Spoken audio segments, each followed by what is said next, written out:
I'm Cheryl from grade 10, and I'm going to be investigating the effect of different amounts of salt on the time taken for water and oil to separate.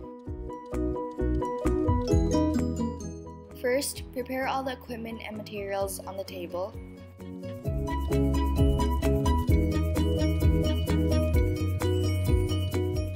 Now I'm going to place 2 teaspoons of salt in the clear container.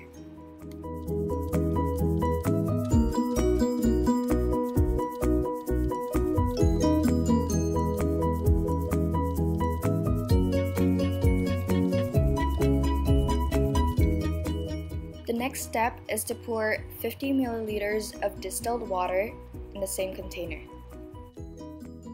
To make sure of the volume, I'm using a container with readings of measurement. Now I'm going to mix until the salt dissolves in the water.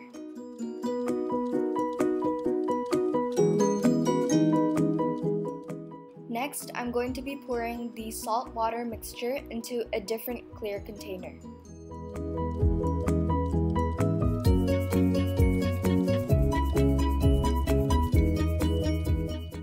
Now I'm going to be pouring 50 milliliters of vegetable oil on the first clear container. Again, I'm using a container with readings of measurement to make sure of the volume. Now that the volume is made sure of, I'm going to be pouring the oil into the second clear container as well.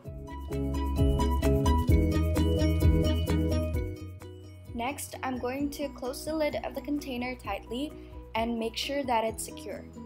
After that, I'm setting the timer to exactly 5 seconds. Then I'm going to immediately start shaking the container of oil and water until the timer goes off. The stopwatch should immediately be started afterwards. Now I'm going to be observing very closely and stop the stopwatch as soon as the oil and water are completely separated.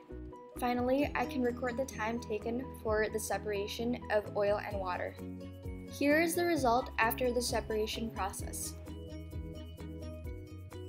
Based on the results of the trials conducted, it is concluded that as the amount of salt increases, the time taken for the separation of oil and water decreases.